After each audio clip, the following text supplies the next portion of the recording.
Hi YouTube, just showing you an update.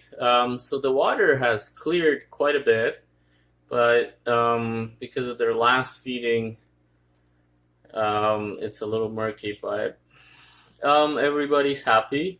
Everybody is doing well. There's a new little guy at the bottom there in the back. I don't know if you see him, but that's a green terror. I thought he was eaten earlier, but no, he's doing fine.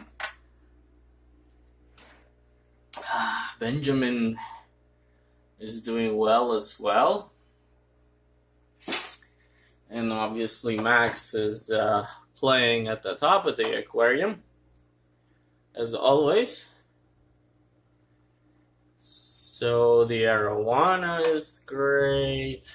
Chico is doing good.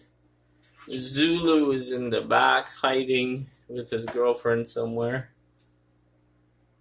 And the flower horn was here like a couple seconds ago. Not sure where he went, but I've decided to name the flower horn. Oh, I think I see him. He's hiding on the left side. I think he's hiding right there.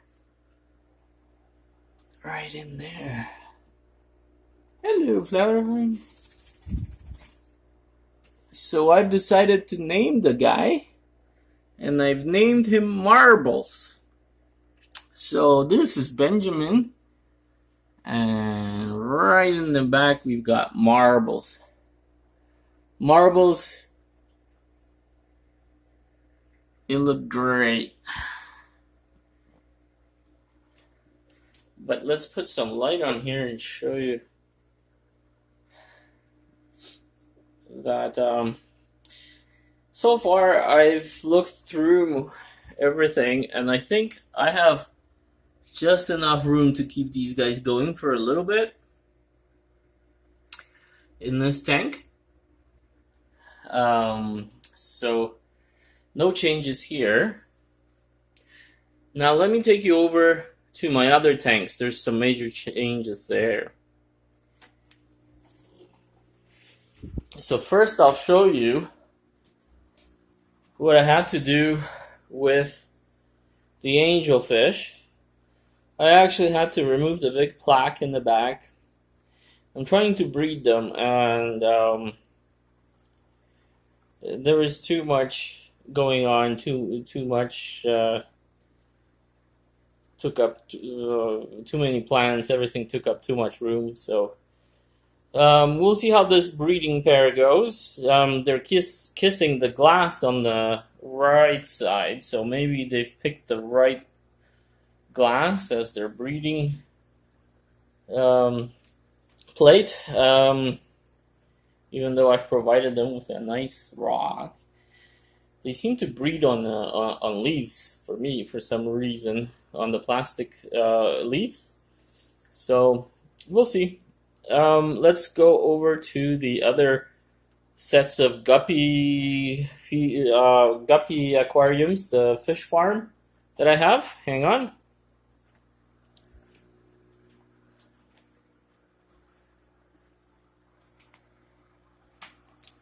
So I'll start you off with my blue tank, and they're doing fine.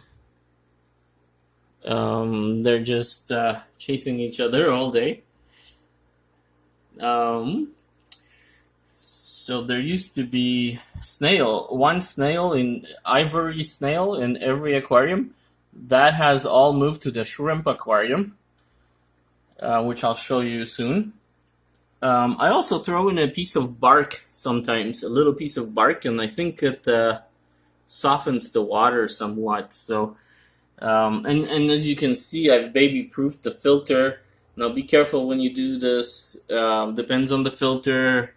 It can actually overheat, and don't do that unless you know what you're doing. So here is the other big news. In this tank, there was my favorite black female. I had to remove her because she's pregnant. She's about to give birth.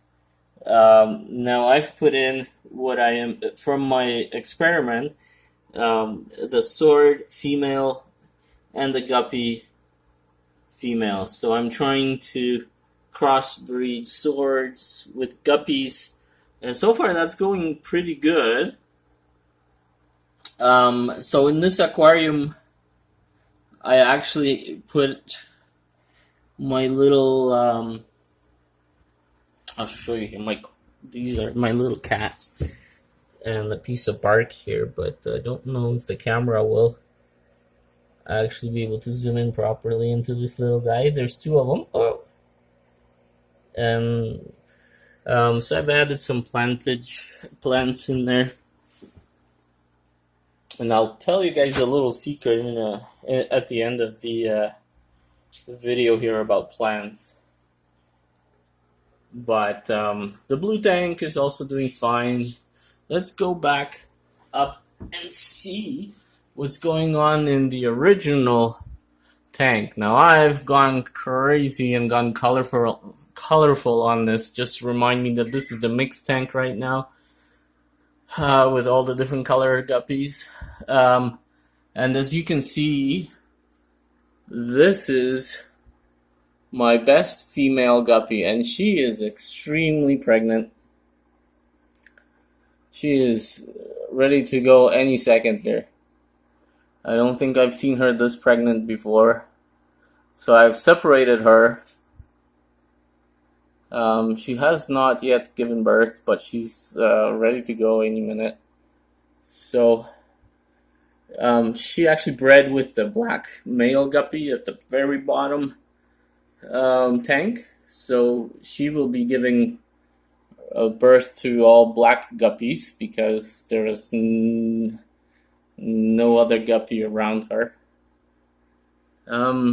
Okay, so that's this tank. Now I've got a couple new visitors, new residents, and it's these little flying fish.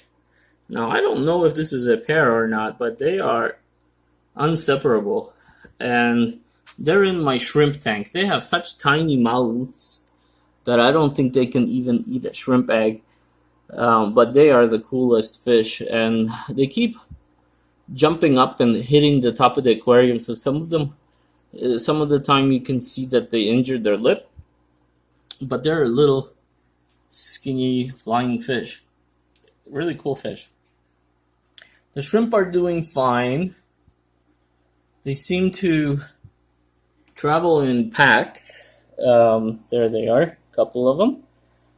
They seem to travel in packs, and what they do is there's one right over the ball moss. So when they travel in packs, I noticed that they would surround like this little plant here, or they will just all gang up on something. And here again, you can see that in every tank I have a little bit of bark that I try to introduce some. It's just off a regular stick somewhere off the backyard. It's nothing special, but it does help with the water, I find. And these are my ivory snails. Every tank had one, and now they're just in the shrimp tank with the little flying fish guys. So that's it for the tanks. Now, as soon as my female gives birth, she'll go back into one of these tanks, and I'll move back the swordfish and the other orange female back up here, or I'll leave the orange female with the black male. But the swordfish female will definitely come back up to the top. So she's being introduced to my most powerful guppy males. So far, that's this guy right here in the back, the little tiger guppy, and the black guppy at the bottom. Perfect. Now I did lose one orange guppy I just woke up, I checked, and he was dead. So Benjamin actually had a nice snack. Now, let's go back to my main tank, and just be aware that I am prepping for another tank. May not be a big one yet, but another tank just for either guppies or when my angelfish breed, then I need a nice tank for the angelfish. So about the plants, I was going to tell you a little secret, a little helping hand here for all of those people who think that it is extremely expensive when you walk into the pet store and you see that like decent size, decent looking plants are like $10, $20, $30, $40. I mean, for plastic plants, right? I mean, those are great. They are specific water plants and they work well. I have them as well, and I pay good money for those. And I buy a lot of decorations as well. I mean, it's worth it. But I find that if you buy regular, maybe at a thrift store, if you ever have a chance to go to a thrift store, sometimes they have like used plastic office plants, and I'll buy some of that occasionally.